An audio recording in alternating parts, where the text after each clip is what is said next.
All right. Hello, everyone. How's it going? Okay, still, I'm gonna get a new production setup, as the subtitles may have mentioned. Noah, can you say something in chat? Testing, 1, 2, 3. Hello, chat. How are y'all doing? All right. How's the volume situation going? This is gonna be. That was actually pretty good though.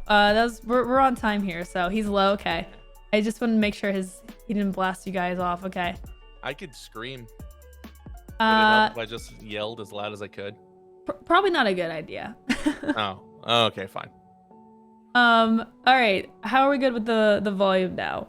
Testing again. Volume check. 1, 1, 1, 2, 3. Oh, cool. Somebody said it's better.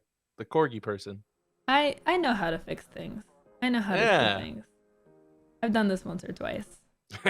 Yeah. Do you stream? Here and there. All right, so we are good. I can turn him up a little bit more, so you guys can let me know if he's still lower compared to me. He was really loud for me, so I was like, oh god, I don't want to blast chat's eardrums. I've done that way too many times, so just try to be on the safe side there. No, we're not getting Noah full screen, all right? This is about both of us. Okay. Can we get Noah full screen? That's funny. Oh, that's great. Haha. Thanks, mods. All right, so we are here to discuss the current TV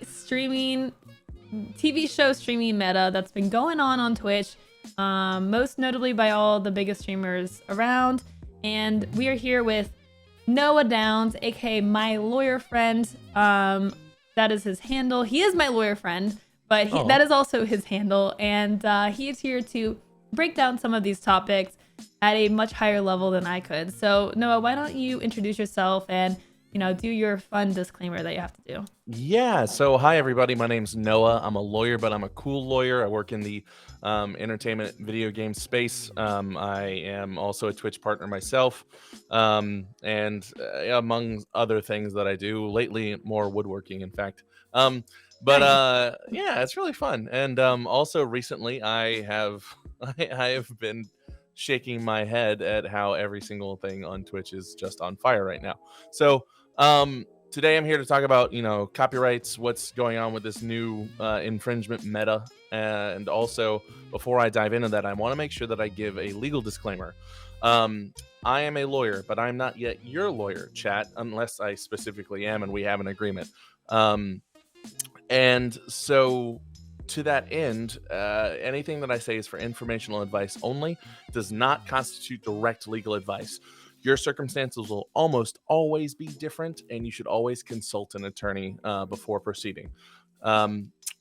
Basically, this does not create an attorney-client relationship, but I'm always available for consults if you need something. The TLDR is, don't take this legal advice and do it at home. Go to a friend's house. So let's just start by talking a little context here. Why are we here again talking about the DMCA? I thought we went through this already, back in 2020. What is happening right now? Yeah, so we've been doing this about once a year since 2016, if I'm being honest with you. For the last few years, it's been, we have music issues. And by the way, I noticed that you're using the pretzel player. Well done. I love it. Where people have been streaming music that they don't have the rights to in the background of their chats and whatnot, and they're in the background of their streams. And so they've been receiving DMCA takedowns occasionally, and it's been ramping up over the last few years because they don't have the proper licenses to stream certain music. For example, if someone was going on and playing Jay-Z, or if somebody was playing Taylor Swift or something, they don't have those rights. And so the RIAA, the NMPA, etc., all these major labels, music labels that do own the rights, have been enforcing. So historically, we know what's been going on with music. Music is a no-go on Twitch unless you have the proper clearances using 99 Lives, Monster Cat, Pretzel, something like that. Or Harris Heller, for example, too. However, it's always kind of been known that you don't watch TV or films without having a license to. At least I've never really seen it be so rampant and widespread, but yet here we are. What has happened is there was a meta that emerged over the past month or so where streamers were just watching TV shows like Avatar and MasterChef on Twitch. And Twitch kind of leaned into it and said, "Hey, Chef Gordon Ramsay, come in and watch our streams. We love you." And here in the industry, those of us in the know have been like, "No, God, don't go look Don't at look. this. This is bad. This is horrible." And so it all kind of came to a head last Thursday when Pokimane, the big Pokimane, supposedly someone who's supposed to be a model for younger streamers and up and coming streamers, was just watching Avatar: The Last Airbender, which kudos and compliments on taste. Great show. But she knows better than to just watch something she doesn't have the rights to stream. Right. Or at least we didn't think she had the rights to stream, and then it was confirmed. Right. She got the 48-hour ban. That set all of this in motion. And then we thought it might die down for a bit. But XQC is still watching MasterChef, and Disguised Toast was watching Death Note. He got 25 episodes in before he got a DMCA. But Disguised Toast caught a month-long ban. So we'll probably talk about that. But yeah, that's why we're here. So actually, I received a confirmation from a Twitch employee that Disguised Toast ban is also 2 days, and he is trolling everyone with his vague tweet. So we will find out today. Tonight will be his 48 hours. So if we find out he's unbanned, then it was only a 2 day, just like Pokimane, which is what I suspected. Beyond that, though, maybe it is actually a month. But I received confirmation from a trusted source that it is only 2 days. So, this situation seems, as you said, far more obvious than with dealing with music. Like, you can't watch Star Wars on stream. Like, you can't watch all these shows. So why are streamers knowingly breaching copyright law? Well, there's a theory out there, and this is not confirmed. This is pure conjecture. This is an opinion. Just want to make sure I throw it out there that, Pokimane is advised by a Hollywood agency, and that Hollywood agency said, "Hey, it'd be really great is if you got banned for streaming something you don't have the rights to. It's low risk because Twitch definitely isn't going to do anything to you. You're one of the biggest streamers on the platform, and will generate a ton of press and excitement and engagement that we can use to go and get you bigger and bigger deals." So that's the theory, is that Pokimane was advised to. Certain folks are saying that it's the new meta to go and get banned so you can come back, which is playing with fire. And other parts of it is just being lazy, if I'm being honest with you, or at least it appears to be. You can't figure out how to create engaging content, so you just create a Mystery Science 3000 theater, a Mystery Science Theater 3000. There you go. Kind of content, just not funny and sitting there. Yeah. And so right now it's rewarding for these streamers to breach copyright law because they're not getting actual consequences, which is not to say that consequences aren't coming. It's just that for the top 1% on Twitch, consequences seem to be few and far between because Twitch is going to protect their investment. So speaking of consequences, what's the big picture here? Like, I've seen a lot of people say, well, why do you care? If you're not doing it, it doesn't affect you. Are there some broad repercussions from the actions of these streamers doing this? Yeah. And so in terms of specifically for Twitch, or like just in general for the industry? At Twitch, I think more specifically. Okay. I mean, we've seen what happened with YouTube. Right. YouTube has been through this. Yeah, YouTube has been through this, and YouTube kind of had their hand forced. So when it comes to the DMCA, the Digital Millennium Copyright Act, there are certain safe harbors in place that Twitch can use to protect itself. And I'll dive into the arguments about whether or not it's using these safe harbors appropriately or not.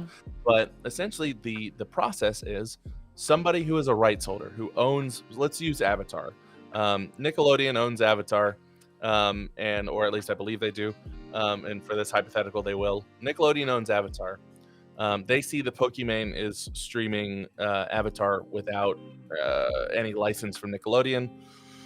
Nickelodeon sends a DMCA takedown notice to Twitch, which is under penalty of perjury, we swear that this is our copyrighted work and Pokimane does not have the right to use it. Please immediately remove it from your platform. Then at that point, Twitch, in order to comply with their safe harbor, needs to remove the content from the platform. That is what they need to do. Also, your music is just awesome, by the way. And so they need to remove the content from their platform and move forward. At that point, Pokimane has the ability to counterclaim and say, actually, I do have this license, or this use is under fair use, which we'll dive into in a little bit. At which point, Nickelodeon's only last resort is to sue Pokimane to keep the content down and provide evidence of that lawsuit within a certain amount of time to Twitch in order to keep it down.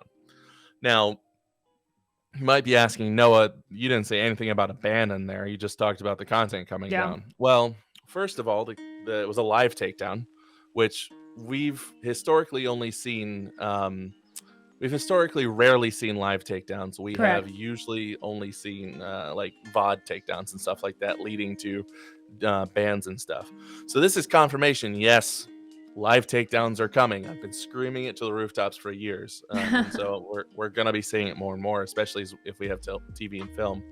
But Twitch bans under their repeat infringer policy, which is something that they have really beefed up in the last few years, and that's good for Twitch. But under the DMCA, in order to maintain that safe harbor, Twitch also has to have what they call a repeat infringer policy, which is a policy by which Twitch can identify people who are repeatedly infringing copyright and remove them from the platform to discourage repeat copyright infringement. Because it'll be nothing if somebody gets slapped on the wrist 100 times and has their content removed, it's still infringing. So that's why we have bans. And the idea would be that we'd have a 3 strikes and you're out rule. Obviously, with the top 1%, that's just not the case. They have more lenient. They have strikes removed. Twitch offers them more resources, that kind of thing. And so the responsibility on Twitch is to comply with the DMCA notice and takedown procedure. But the argument that I expect the TV and film industry to make at some point is that Twitch knows that certain broadcasters are engaging in infringement. And that knowledge of that infringement, if these industries are able to show that Twitch can police themselves, then Twitch's failure to remove that content on its own and police itself is going to be a problem. It's really hard for anyone to say that Twitch didn't know that MasterChef was being streamed on XQC's channel. It's really hard for anyone to say that Twitch didn't know Disguised Toast was streaming Death Note. And It's really hard to say that Twitch didn't know the Pokimane was streaming Avatar. Right, especially now with the bans that are happening. They're showing that they are reacting to this. Yeah, exactly. And so Twitch, I have a feeling Twitch is probably internally panicking because, we saw what happened in the music industry. The major labels showed up and said, hey, we're going to sue the crap out of you unless you get this under control. And that led to their pseudo copyright policy, which we don't need to get into today. Right. And this was so much of a problem that even the government was starting to get involved in the situation with seeing this exact cycle. So now you have music and now you have other forms of media coming in and being like, there's some serious infringements happening on our copyright. At some point you have to say that Twitch is not doing enough to curb this situation at all. And they haven't said anything publicly either. Yeah, and they haven't done anything publicly. They haven't created a YouTube content ID style system or anything like that. All they do right now is they slap a ban on. I was actually really, I hate to see misfortune fall people, so I don't want this to be construed as that. But I was happy to see Disguised Toast got a month, and I'm sad to hear that it might be 2 days, because that would show that Twitch is taking this seriously and that there are actual consequences. Yeah. So why do you think Twitch hasn't said anything about this situation? Couldn't they warn people and be like, hey, this is happening. A lot of people are talking about this. People are getting banned for this. Just a reminder, this is against the law. This is against our rules. You will get in trouble for this. Why are they not communicating with their community? So there's two parts to that, and this is speculation on my part. Of course. If I were representing Twitch, I would have recommended that they be pretty quiet until they can roll out an guidance that is in line with what the TV and film industry wants. I Mm. have no doubt that the TV and film industry and Twitch are in talks. And the thing is, the TV and film industry is so widespread, and such a huge industry that Twitch can talk to Fox, and Twitch can talk to, on the other hand, CNN, and they can talk to Crunchyroll, and they'll have only talked to maybe 0.5% of the major players. It's going to take some time. So, in terms of they're probably generating a response, and they're just taking their sweet time with it because they don't want to have to contradict themselves. Well, Twitch has run into a problem recently where they rush to respond to crises without thinking about potential consequences, and then they only have to Mm. course correct later. So Do you I think that? understand that Well, they're taking their time. do you think that they are rushing to respond here? Because to me, the situation is Twitch is once again being reactive to a growing problem rather than being proactive. I mean, this is not a new situation. YouTube has gone through this. They themselves went through this exact situation with the music industry 2 years ago. And Yeah. from that, what did we get? Well, okay, now we'll roll out these tools to help you manage your VODs better. But first, please delete everything that you've ever made that might have copyright music, because we are just in over our heads and we can't handle that. Yeah. I feel like for me, I am frustrated because to me, this is again a situation that Twitch could have gotten ahead of and really put a stop to this. And they are letting it get out of control so that we all the way down will face, okay, now we'll build these tools. Now we'll have, automated VOD flagging. Now we'll do all this stuff. And we're penalized for that. We have to suffer for that. You're absolutely right, and I think that Twitch should, without I do think that Twitch can have a measured response without rushing in, and I think what you're describing is looking for that measured response. I hope they roll it out. Frankly, I wish they had it already, but now that they have stepped in it, I hope that they get a quick but appropriate response in, because I know that they're having discussions with Pokimane and with Disguised Toast and etc., and probably with XQC too, but at the same time they don't want to get those folks off platform.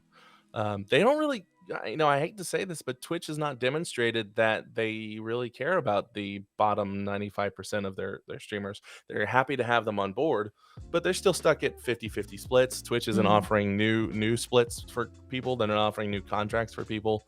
And so they're focused on their top line because Amazon has taken a much more involved approach and etc. into how Twitch is run. So Twitch has lost a lot of its autonomy, frankly, because of the music debacle. Now, one thing I will point out and give a little bit of credit to is that Amazon does have the Amazon Prime watch along, or The watch Twitch, parties. which is limited in scope. Obviously, you need to have Right. But that's another limited. good point. Yeah. That is a good tool, and props to Twitch for that, for having that be a thing. But and they have tried to do a lot of activations with the watch parties, but it's like, why not pull your creators, your top creators, to be like, hey, stop doing this, go use our watch parties. There is a big library on there. It's not like it's random movies and shows that you're not gonna like it's pretty much all of Amazon Prime's content. It's mainstream stuff, yeah. And you can say, oh well, some countries can't watch it, and you have to be a Prime member, but that is why you can't stream this stuff freely. That's literally why, is because there's ownership, and Twitch has done all the work to make sure that you get access to this library. Yeah, it's not perfect, but that is how copyright law works. Yeah, that's how it exactly. breaks down. Yeah, I totally agree with you. You should use the tools available, and I'm stunned that they're not doing it. So now here's a common debate that we always get into. Why isn't this, and I'm sorry to say this, I know you're gonna have a reaction, why isn't this fair use? Is it not considered React content? Oh my god, I hate that term.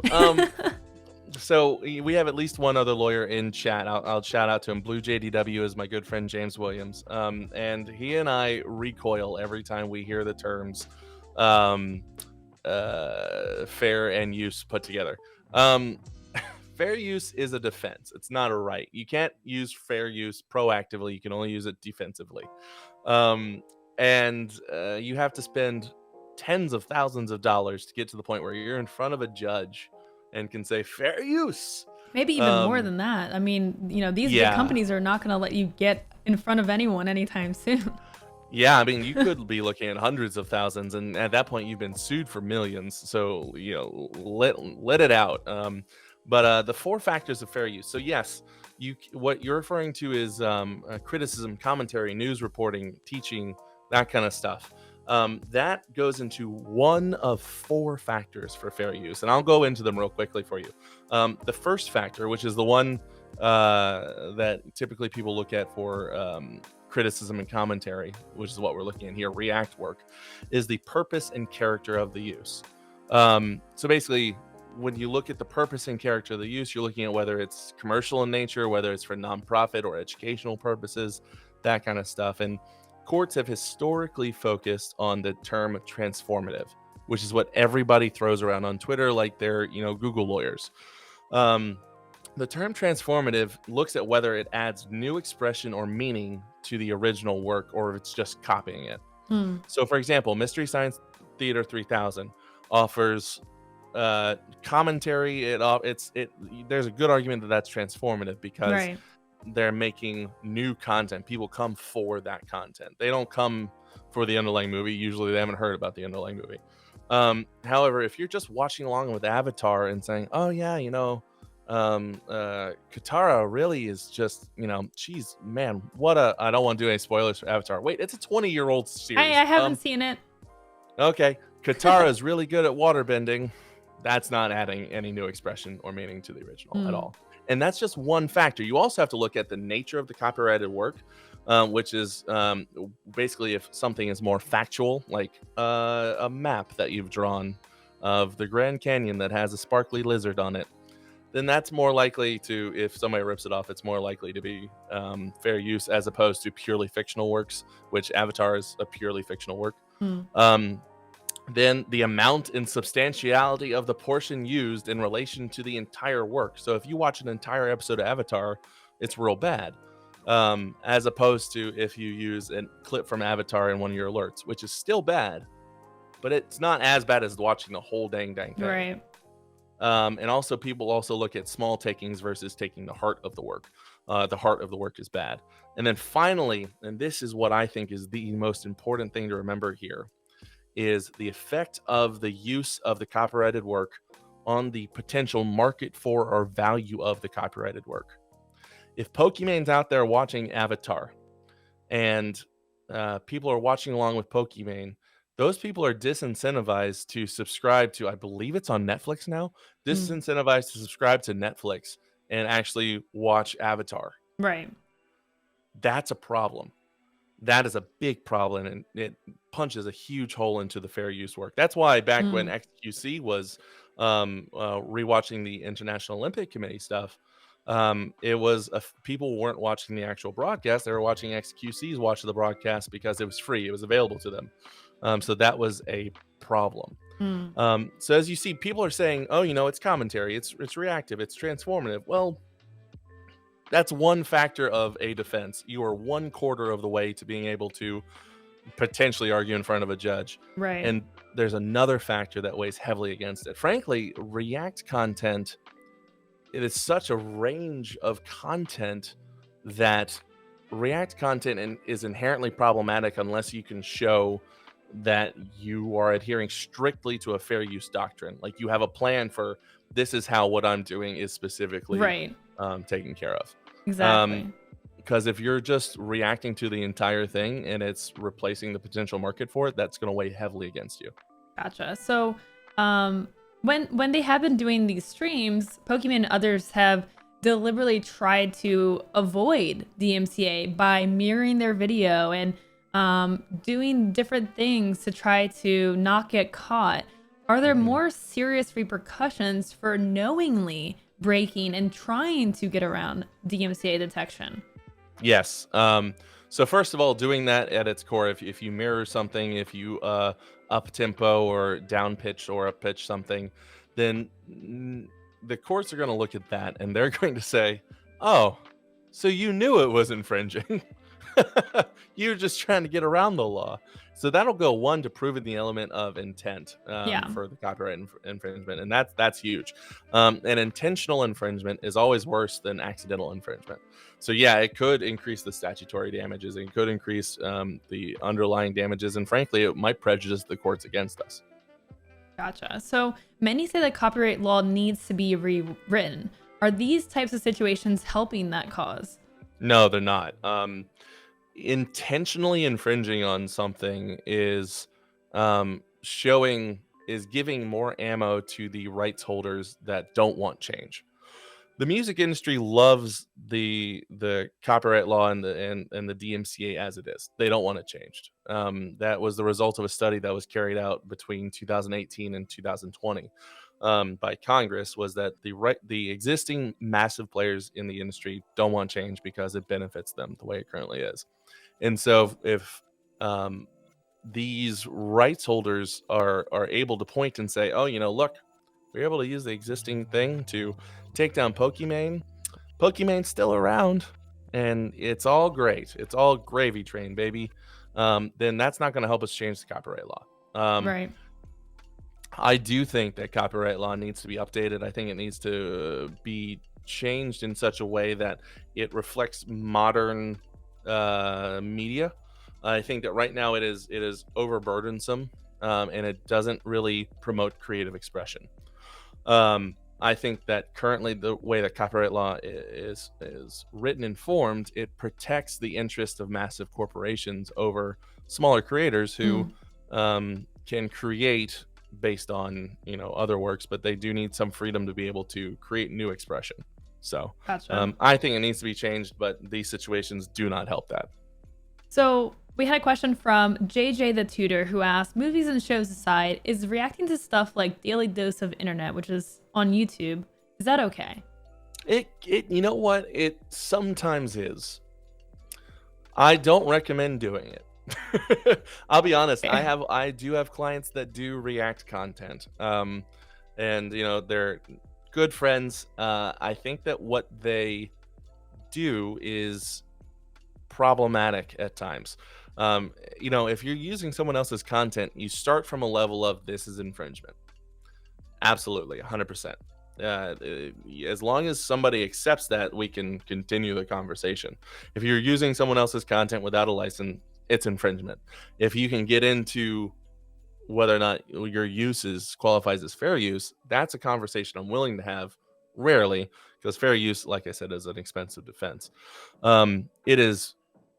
There's a difference between um, uh, a use that is impliedly permitted and a use that is expressly licensed. And what that daily dose of internet stuff, I believe, and correct me if I'm wrong, chat, which I know chat will do, um, is usually unlicensed. I think occasionally they reach out and say, "Hey, can we use this?" And in those cases, you're probably okay. But but at the end of the day, we start off with infringement and then justify why what we're doing is okay. Gotcha.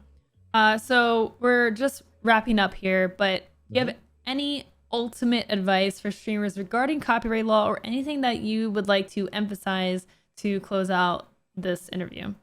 Yeah, yeah.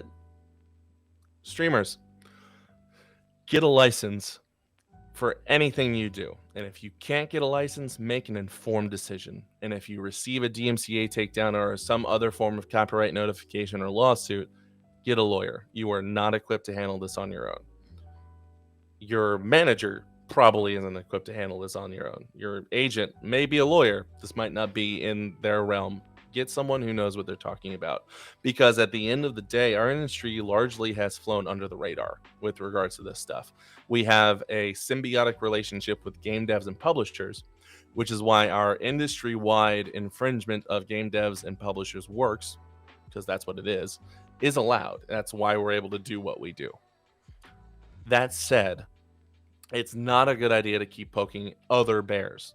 Right now, Right. we have poked the bear of music, and a lot of people have seen repercussions. Nobody has seen quite a lawsuit to the extent that they're crippled, but it could still come. Now we're dabbling in film and TV issues, and that is even worse. The last thing that I want to see is for this industry to be subject to the influences of outside interests because we can't police ourselves. And what we're doing with this new meta is we're inviting third-party industries to come in and try and regulate us. And I don't want that to happen. I don't want to give them any more money than we have to. I want these broadcasters to take care of their house and self-police Yeah. because I don't want to have an Armageddon when it comes to infringement. So yeah, that is my number one thing is if we don't take care of our own house, somebody else will come in and take care of it for us, and we don't want that. Absolutely. Noah Downs, thank you so much for joining us. Of course. If you want to, Thanks for having me. Yeah, if you want to shout out your firm or anything else, or where people can find you, let us know. Yeah, if you don't mind, I actually want to promo some content that I've made. Yeah. Yeah, I work for the law firm of Premack Rogers PC. It's an industry law firm. We represent game devs and publishers and content creators and everything in between. And so I'm thrilled to be there. In addition, you can find me on Twitch, TikTok, and Twitter at My Lawyer Friend. And recently, I just launched a new D&D podcast. It's a live play podcast, if you're interested. Nice. Called Forgotten Paths. You can follow it on Twitter at paths_forgotten. So thank you all so much. And Lowco, thanks for having me on as always. That's awesome. Big thanks to Noah for being here. And I'm sure we'll have him on again at some point. And we'll see how this goes. All right. Bye, guys.